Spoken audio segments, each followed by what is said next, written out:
L T science में section number first UP L T का विज्ञापन आया हुआ है। उसमें सिलेबस के अकॉर्डिंग मैं एल टी साइंस की प्रिपरेशन करा रहा हूँ। जो लोग जुड़ना चाहते हैं मेरा व्हाट्सएप नंबर दे रखा है, वहाँ पे आप कॉन्टेक्ट करके जुड़ सकते हैं, इसका फी पूछ सकते हैं। और ठीक है, कंप्लीट सिलेबस सेक्शन वाइज जैसे जैसे सेक्शन दे रखे हैं उसके अकॉर्डिंग कराया जाएगा। जैसे कि पहला सेक्शन है हमारा फिजिक्स, दूसरा है केमिस्ट्री। यानी कि फिजिक्स में जो टॉपिक्स हैं उसको लेकर ऑन केमिस्ट्री को। तो पहले में आता है मेजरमेंट, ठीक है ना। तो मेजरमेंट से जो स्टार्टिंग होती है, यहाँ पे डायमेंशन आएंगी एंड परसेंटेज एरर और जो भी चीज़ें हैं वो मैं स्टार्टिंग कर रहा हूँ, ठीक है ना। और सबसे पहले इसमें आता है हमारा मेजरमेंट में बीमाएँ, ठीक है ना। बीमाएँ से पहले हमें भौतिक राशियाँ जानना बहुत ज़रूरी है, यानी कि डायमेंशन। तो डायमेंशन बनती ही भौतिक राशियों से हैं, है ना। भौतिक राशियाँ पर पता हो, जैसे कि लंबाई को मापा जाता है, लंबाई यानी कि लेंथ लंबाई मापी जाती है मीटर में, और इसका जो प्रतीक चिन्ह होता है वो एल होता है। लंबाई को इसको हम डिनोट करते हैं एल से, प्रतीक चिन्ह हम एल लेते हैं। जैसे कि लंबाई में जैसे दूरी हो गई, लंबाई, चौड़ाई, ऊंचाई, गहराई, हाँ ये सब के लिए प्रतीक चिन्ह एल ही होगा। ऐसे ही समय यानी कि टाइम, टी फॉर टाइम, समय को यहाँ पे सेकंड में मापते हैं। एक स्टैंडर्ड मात्रक है समय के, वो छोटे भी मात्रक होते हैं, बड़े भी मात्रक होते हैं। तो छोटे बड़े मात्रक ना लेके एक स्टैंडर्ड मात्रक लिया जाता है, स्टैंडर्ड यूनिट लिया जाता है, जिसको कहा जाता है सेकंड। तो इसका जो प्रतीक चिन्ह है वो टी है।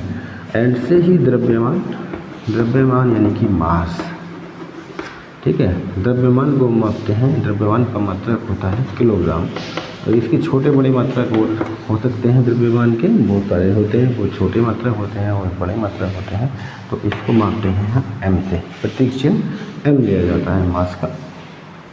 एम, एल, टी, ये तीन ज़्यादा यूज़फुल होते हैं, बाकी वो छोटे छोटे मात्रक हैं उनका यूजिंग कम होता है। जैसे कोण का थीटा होता है ना, प्रतीक चिन्ह थीटा होता है, वो एक बीमाहीन राशि है। इसका लिखा जाता है, इसको भी है, कोण को हम थीटा यूज़ कर लेते हैं। जैसे कि टेम्परेचर को कोण तो एक बीमाहीन राशि है, और ताप को थीटा लिखा जाता है। ताप को थीटा से नोट करते हैं। डिग्री सेल्सियस या डिग्री केल्विन में इसको यूज़ करते हैं, ठीक है। और रेडियन एंड स्टेरेडियम दो अलग से मात्रक होते हैं, यानी कि मापन के जो है व्युत्पन्न मात्रक कहे जाते हैं। तो मेनली जो यूज़ होता है वो एल, टी, एम, इनका ज़्यादा यूज हुआ करता है। अब बात आती है बीमाएँ पर। बीमाएँ तब तक नहीं पता होती जब तक फॉर्मूला नहीं पता हो। तो बीमा बनाने के लिए रटने की आवश्यकता नहीं है, बहुत लोग रटा करते हैं और रटने से थोड़ा सा कन्फ्यूजन, थोड़ी सी गलतियाँ हो जाती हैं। आप फॉर्मूला बनाएं। जैसे कि फर्स्ट से स्टार्टिंग करेंगे। पहला फॉर्मूला इसमें होता है क्षेत्रफल के लिए, क्षेत्रफल की बीमा। तो क्षेत्रफल बराबर होता है लंबाई गुना चौड़ाई, ठीक है ना। लंबाई को हम डिनोट करते हैं एल से और चौड़ाई को भी एल से। लंबाई भी एल। बीमा हमेशा किस में लिखी जाती हैं, बड़े ब्रैकेट में लिखी जाती हैं। और समान भौतिक राशियों की बीमाएँ जोड़ी अथवा घटाई जा सकती हैं। बीमा हमेशा जो समान भौतिक राशियाँ होती हैं, एक जैसी राशियाँ होती हैं, उनको हम जोड़ अथवा घटा सकते हैं। परंतु जो विपरीत भौतिक राशियाँ होती हैं, जैसे जिनमें भी अलग अलग भौतिक राशियाँ होती हैं, उनकी बीमा को हम गुणा कर सकते हैं अथवा भाग कर सकते हैं। जोड़ना और घटाना केवल किसका होगा, समान भौतिक राशियों का। एल इंटू एल क्या हो जाएगा, एल स्क्वायर। तो ये हो गया हमारा क्षेत्रफल की बीमा। दूसरा आएगा मान लिया आगे आयतन। आयतन की बीमा हमें फाइंडिंग करनी है। तो आयतन बराबर लंबाई गुणा चौड़ाई गुणा ऊंचाई। लंबाई गुणा चौड़ाई गुणा ऊंचाई। लंबाई एल, चौड़ाई भी एल एंड ऊंचाई भी एल। तो आयतन की बीमा हो जाएगी एल की घात 3। आयतन की बीमा क्या हो जाएगी, एल की पावर 3 हो जाएगी, ठीक है। ऐसे ही मैं आगे बढ़ता हूँ। लंबाई चौड़ाई हो गया, द्रव्यमान बराबर आयतन गुणा घनत्व। तो द्रव्यमान को एम से डिनोट करते हैं, हमें बीमा निकालनी है घनत्व की। घनत्व यानी कि डेंसिटी होता है, इसे डी से डिनोट करते हैं, ठीक है। कुछ द्रव्यमान बराबर, यहाँ से फॉर्मूला लेंगे, द्रव्यमान बराबर आयतन गुणा घनत्व, ठीक है। तो घनत्व बराबर होगा द्रव्यमान बटे आयतन, घनत्व बराबर द्रव्यमान बटे आयतन। तो ये वीडियो है यूज़फुल रहेगा हमारा जो 10+1 यानी 11th क्लास में जो स्टैंडर्ड है वो सब यहीं से स्टार्टिंग होता है, वहाँ भी काफ़ी यूज़फुल रहने वाला है। तो घनत्व की बीमा हमें बनानी है तो द्रव्यमान की m हो जाएगी और आयतन की l की पावर 3। तो यहाँ पे ये बीमा बन जाएगी m l की पावर -3, ये हो जाएगी डेंसिटी यानी कि घनत्व की बीमा। आगे बढ़ते हैं हम नेक्स्ट, द्रव्यमान आयतन घनत्व। अब आता है चाल या वेग। चाल और वेग में अंतर होता है। जनरली चाल क्या होता है, चाल बराबर दूरी बटे समय और वेग बराबर विस्थापन बटे समय, ठीक है ना। परंतु दूरी और विस्थापन दो अलग अलग चीज़ें हैं। दूरी एकांक कोई भी चली गई दूरी को हम दूरी कह सकते हैं। विस्थापन क्या होगा, दूरियों के अंतर को विस्थापन कहते हैं। एक स्थान से दूसरे स्थान गए फिर लौट के वहीं वापस आ जाते हैं तो विस्थापन शून्य हो जाता है, ठीक है। तो विस्थापन एक सदिश राशि है जबकि दूरी एक अदिश राशि है। तो ये थोड़ा सा डिफरेंट है परंतु उनकी बीमाएँ दोनों की बराबर होती हैं, ठीक है। आगे जो टॉपिक्स आएगा वो सारी चीज़ें उसमें कंफर्म की जाएंगी। तो हम बीमा कर रहे हैं चाल या चाल की बीमा या वेग की बीमा, एक ही बात है। यहाँ पे दूरी बटे समय ही दिया जाएगा क्योंकि बीमा दोनों की बराबर है, दूरी की l एंड समय की बीमा t। तो ये हो जाएगा हमारा LT -1 दूरी बटे समय, ठीक है। बीमा क्या आ गया, चाल की बीमा, वेग की बीमा LT -1। ऐसी त्वरण की बीमा लेना है, त्वरण बराबर वेग बटे समय, वेग परिवर्तन बटे क्या होता है, समय होता है। वेग परिवर्तन बटे समय। तो त्वरण की बीमा हमारी आ गई LT -1 बटे टाइम की बीमा t है, तो ये हो जाएगा LT -2, ठीक है। त्वरण की बीमा LT -2।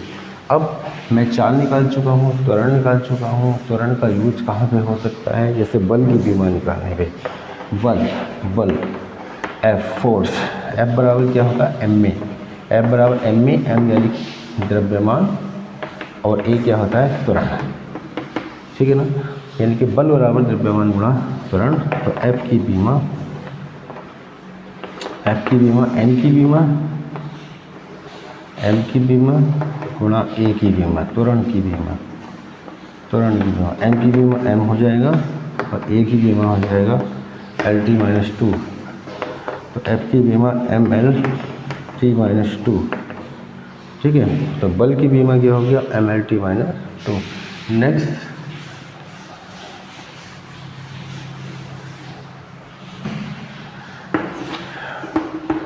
त्वरण, बल हो गया कार्य बराबर बल गुणा विस्थापन W। फोर्स की बीमा हो जाएगी कितनी MLT -2 एंड विस्थापन की हो जाएगी L, विस्थापन या दूरी, विस्थापन और दूरी, लंबाई, चौड़ाई, इनकी सबकी बीमा L आती है, ठीक है। तो कार्य की बीमा हमें निकालनी है, तो कार्य की बीमा होगी ML2T -2। मैंने बताया था समान भौतिक राशियों की बीमाएं बराबर होती हैं। कार्य, ऊर्जा एंड ऊष्मा, कार्य, ऊर्जा तथा ऊष्मा एक ही भौतिक राशि के रूप हैं तो इनकी बीमाएं भी बराबर होंगी। कार्य, ऊर्जा तथा ऊष्मा एक ही भौतिक राशि के रूप होते हैं, इन्हें एक रूप से दूसरे रूप में बदला जा सकता है यानी कन्वर्ट किया जा सकता है। तो कार्य की बीमा बराबर ऊर्जा, जैसे गतिज ऊर्जा, स्थितिज ऊर्जा, गुरुत्वीय ऊर्जा, है ना। और ऊष्मा में परंतु जैसे विशिष्ट ऊष्मा है और उसका जो नियतांक है, कुछ चीज़ों की बीमा अलग हो जाती है परंतु जनरली जो होती है कार्य में गतिज ऊर्जा, स्थितिज ऊर्जा, है ना, गुरुत्वीय ऊर्जा और कार्य, है ना, इनकी बीमा क्या होंगी, बराबर होगी ML2T -2, ML2T -2 इनकी बीमा ही होती है, ठीक है। आगे मैं देता हूँ, मान लिया कोण की बीमा अगर निकालनी, कोण बराबर चाप बटे त्रिज्या, ठीक है। चाप एक लंबाई है और त्रिज्या भी एक प्रकार की लेंथ होती है। कट के आ गया बन, तो जिसकी बीमा बन होती है वो क्या होता है, बीमाहीन राशि होता है। यानी कोण एक प्रकार की बीमाहीन राशि है। बीमाहीन जितने कांस्टेंट होते हैं उनकी बीमा बन होती है, बन मानी जाती है, तो वे एक प्रकार की क्या होते हैं, बीमाहीन राशि होती है, ठीक है। तो एक और 9 पॉइंट हो चुके हैं इसमें। पॉइंट नंबर 10 में ले लेता हूँ। ठीक है। जैसे मैंने कोण की बीमा लिया है, चाप की लिया है, ऐसे टी आवर्तकाल की बीमा, आवृत्ति बराबर 1/आवर्तकाल, आवृत्ति की बीमा, आवृत्ति बराबर 1/आवर्तकाल। आवर्तकाल एक प्रकार का टाइम पीरियड होता है, टी फॉर टाइम, 1/t, ठीक है ना। आवृत्ति एन से डिनोट करते हैं, एन की बीमा, आवृत्ति की बीमा, तो टी की पावर क्या होगी -1। आवर्तकाल को टी से डिनोट करेंगे। अगर आवर्तकाल की बीमा पूछा जाए तो टी फॉर टाइम है, टाइम पीरियड है, उसकी बीमा टी ही होगी।